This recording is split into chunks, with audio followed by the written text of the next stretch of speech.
Description में मैं जया किशोरी जी, जो कि प्रसिद्ध कथावाचक हैं, उनका एक वीडियो डाल रहा हूँ। वो आप सुनना तो आपको पता चलेगा कि उसमें वो माया की व्याख्या कर रही है कि माया क्या है। तो वो बोल रही है कि जो कोई भी चीज़, चाहे हमारे संबंध हो, चाहे एंटरटेनमेंट हो, इस भौतिक संसार में कोई भी वो चीज़ जो हमें ईश्वर से दूर ले जाए, जो हमें भगवान से दूर ले जाए, जो हमारे इष्ट से हमें दूर ले जाए, उसी को हम माया बोलते हैं। तो ठीक है, उन्होंने अच्छा प्रयास किया है, उसकी मैं सराहना करता हूँ कि उन्होंने माया की व्याख्या की कि जो ईश्वर से दूर ले जाए हमें, वो माया है। पर ये पूर्णतः ठीक और सत्य व्याख्या नहीं है। जो कुछ भी ईश्वर से दूर ले जाए वह माया नहीं है, वह तो माया है, पर जो कुछ भी तुम ईश्वर के रूप में न देखो वो माया है। जो चीज़ें दूर ले जाती है वह माया, और जो चीज़ें जहाँ पे आपका एक तटस्थ भाव है, साक्षी भाव है, संसार की अन्य चीज़, वो माया नहीं। ऐसा नहीं है। जहाँ तुम परम तत्व न देखो, जहाँ तुम ब्रह्म तत्व न देखो, जहाँ तुम ईश्वर तत्व न देखो, जहाँ तुम अलमाइटी को न देखो, वो सब कुछ माया है। तो वेदांत के अनुसार हमें जगत को ब्रह्म रूप देखना है। सारा जगत ब्रह्म तत्व है।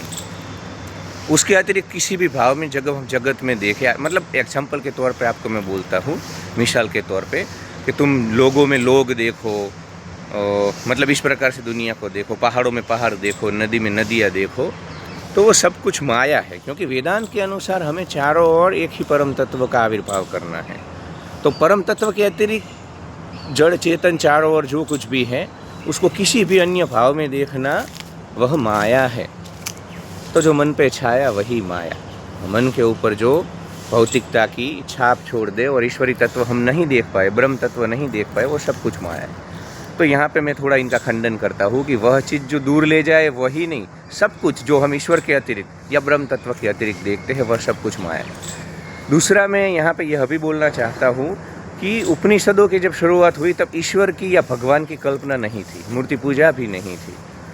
तब ब्रह्म तत्व की, एक तत्व की, शंकराचार्य का जो अद्वैतवाद है वो ज़्यादा था उस वक्त। तो दोस्तों, एक बात मैं और बोलना चाहता हूँ, जो कि आप समझना, इस बात को आप ऐसे ही मेरा खंडन मत कर देना कि आप ऐसा क्यों बोले।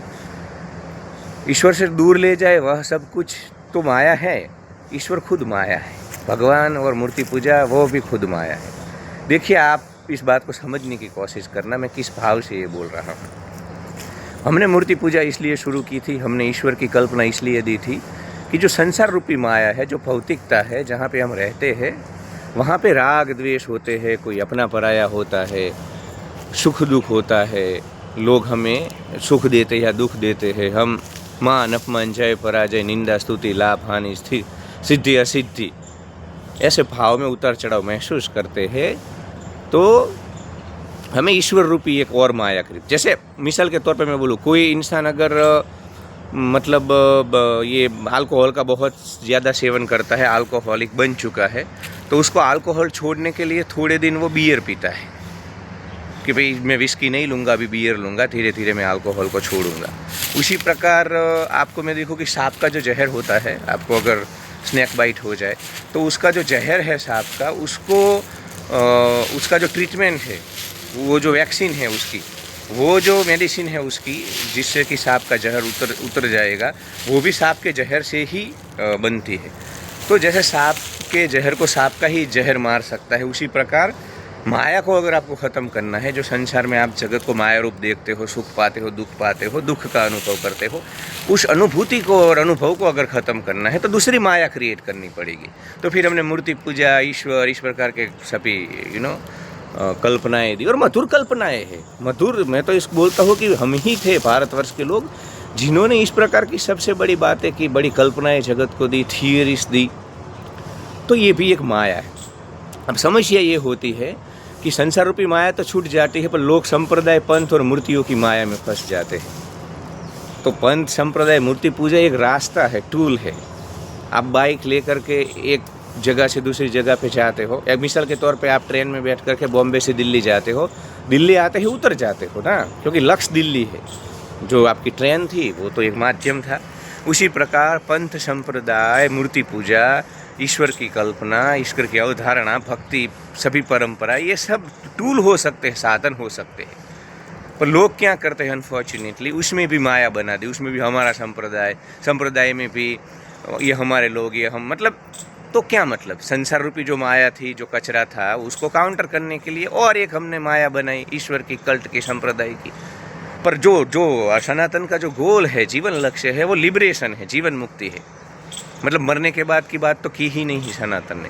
इसी जीवन में आप सभी उतर चढ़ाव, सुख दुख से ऊपर चले जाओ, आप उस डायमेंशन में चले जाओ जहाँ पे आपको सांसारिक चीज़ें इफ़ेक्ट ना करें। आप करो सब कुछ, अपनी जिम्मेदारियाँ निभाओ। आप जैसे हमारे शिवाजी महाराणा प्रताप कितने महापुरुष हुए, युद्ध भी करते थे, पर वो जीवन मुक्त थे।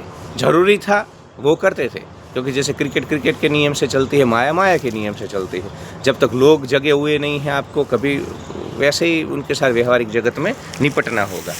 परंतु मूलतः बात ये थी कि जीवन मुक्ति, लिबरेशन गोल है, और पंच संप्रदाय, मूर्ति पूजा, वॉटएवर जो भी साधना आप करते हो, वो सब कुछ टूल है। तो टूल के रूप के उसका महत्व है, पर ऐसा नहीं है कि वही जीवन का लक्ष्य होना चाहिए और फिर उसमें ही हमको उलझ करके रह जाना है। तो दोस्तों, सब कुछ माया है, ईश्वर, पंथ, संप्रदाय, सब कुछ माया है। संसार रूपी माया को काउंटर करने के लिए खड़ी की हुई माया है। और जैसे दिल्ली आता है और हम ट्रेन से उतर जाते हैं ना, उसी प्रकार जीवन मुक्ति लक्ष्य है। तो हमें जो ईश्वर रूपी माया है, पंथ रूपी माया है, उससे भी निकल करके लिबरेशन की ओर जाना है।